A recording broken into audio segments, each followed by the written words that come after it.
So hi అందరికీ welcome back to off screen ముచ్చట్లు. So ఈరోజైతే నేను గ్రంథాలయంకి అయితే వచ్చాను.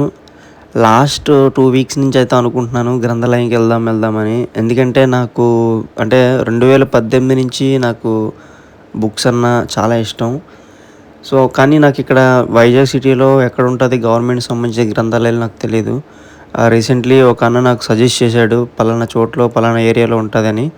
అయితే నేను 1 వీక్ ముందు ఫ్రైడే వెళ్తే ఫ్రైడే అయితే వీళ్ళు సెలవు పెట్టేసి ఉంచారు. ప్రతి ఫ్రైడే అయితే ఇక్కడ గ్రంథాలయం సెలవంట. కాకపోతే నేను ప్రెజెంట్ అయితే పేపర్ అయితే తీసుకున్నాను. అంటే ప్రతి డైలీ పేపర్స్ ఉంటాయి కదా, న్యూస్ పేపర్స్. ఆ న్యూస్ పేపర్ చదువుకున్న తర్వాత అక్కడ చూసాను ఎక్కడ కూడా నాకు మెయిన్ సబ్జెక్ట్ సంబంధించిన బుక్స్ ఎక్కడ కనిపించలేదు.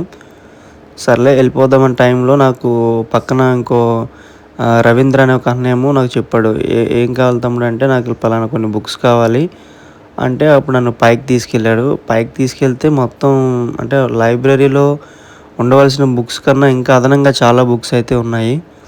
సో నాకు చాలా హ్యాపీ అనిపించింది. అండ్ డెఫినెట్లీ ఎవరైనా విజిట్ చేయాలనుకుంటే ఇక్కడ మనకి జగదంబ దగ్గర అయితే ఈ బుక్స్ అయితే ఉన్నాయి, గ్రంథాలయం కూడా.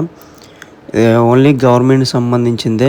అండ్ ఎవరైనా మీరు చదువుకోవాలనుకుంటే కాంపిటేటివ్కి సంబంధించింది, లేకుంటే ఏమైనా నవలలు చదువుకోవాలన్నా, మీ టైంపాస్ కోసం ఏదైనా చేయాలన్నా డెఫినెట్లీ ఇక్కడికి వచ్చి చదువుకోవచ్చు.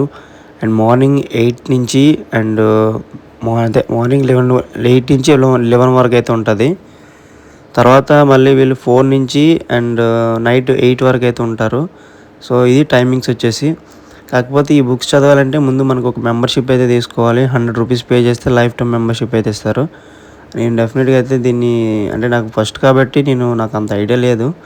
సో ఒకసారి మళ్ళీ నేను అన్నీ చెక్ చేసుకోవాలి, నాకు అనుకున్న బుక్స్ అన్నీ దీంట్లో ఉన్నాయా లేదా అని. సో నా లైఫ్లో ఎందుకు ఈ పుస్తకాల మీద ఎంత ప్రేమ చూపిస్తున్నానంటే, నాకు 2018లో మొదటి పరిచయం చేసింది ఈ పుస్తకాలే.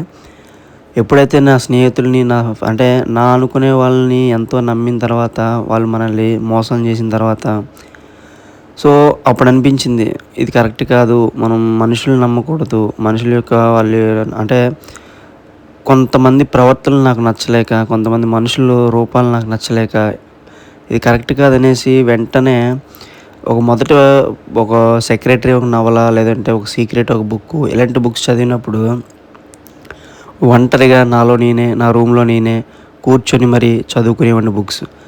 ఎటు వెళ్ళేటోడిని కాదు, బయటకు ఒక అడుగు వేసేవాడిని కాదు. ఎందుకంటే ఆ కరోనా టైంలో చాలా వరకు నేను ఇంట్లోనే ఉండి బుక్స్ చదువుకున్నాను. ఎక్కడ కూడా గ్యాప్ ఇచ్చేవాడిని కాదు. డైలీ ఏదో ఒక బుక్ చదివేసేవాడిని. అది అర్థమైనా కాకపోయినా ఖాళీ ఉండకుండా బుక్ చదువుకునేటోడిని. కానీ కొంతమంది ఏంటంటే వీడు ఎప్పుడు ఇంట్లోనే ఉంటాడు, బయటికి రావట్లేదు, ఆడదానిలో ఏం చేస్తున్నాడు అనేటోళ్ళు చాలామంది ఎక్కువ. అయినా నేనేం పట్టించుకునేవాడిని కాదు. నా లైఫ్లో మొదటిగా నా మైండ్ని అంటే నా లైఫ్ని చేంజ్ చేసింది కూడా ఈ బుక్సే. నేను ఎప్పటికి కూడా నేను వీటిలో వదులుకోలేను. లైఫ్లో మనుషులు మారినా, వాళ్ళ యొక్క ఆలోచనలు మారినా, వాళ్ళ ప్రవర్తనలు మారినా, ఏం మారినా కూడా పుస్తకాల్లో మాత్రం రూపురేఖలు మారవు. అవే అక్షరాలు, అవే పదాలు, అవే ఎమోషన్స్. సో నేను అందుకే ఎక్కువ పుస్తకాలను ఇష్టపడుతున్నాను. అవి అంటే వాటికి ఒక రియాక్షన్ ఉండదు. మనం ఏది చేసినా కూడా అది ఎప్పుడూ సైలెంట్గానే ఉంటుంది.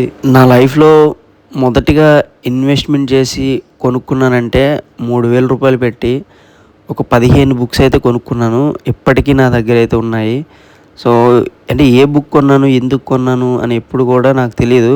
కానీ కొనాలని అనిపించింది, వెంటనే కొనేసేవాడిని. కాకపోతే చూసిన వాళ్ళు ప్రతి ఒక్కరు ఏంటంటే, ఏంటి పిచ్చోడు అయిపోయాడు, ఏంటి బుక్స్ ఏం కొనేస్తున్నాడు, ఏం చదివేస్తున్నాడు అర్థం కావట్లేదు అని ఇంట్లో వాళ్ళు అనుకున్నారు, బయట వాళ్ళు కూడా అనుకున్నారు. కానీ అది నాకు మాత్రమే తెలుసు నేను ఎందుకు చదువుతున్నాను, ఎందుకు కొనుక్కున్నాను బుక్స్ అన్నీ కూడా. సో మరి మీలో ఎంతమంది బుక్స్ లవర్స్ ఉన్నారో కింద కామెంట్ చేయండి. డెఫినెట్లీ కలుద్దాం, మనందరం పుస్తకాల గురించి మాట్లాడుకుందాం. Thank you for watching. Bye bye. జై హింద్.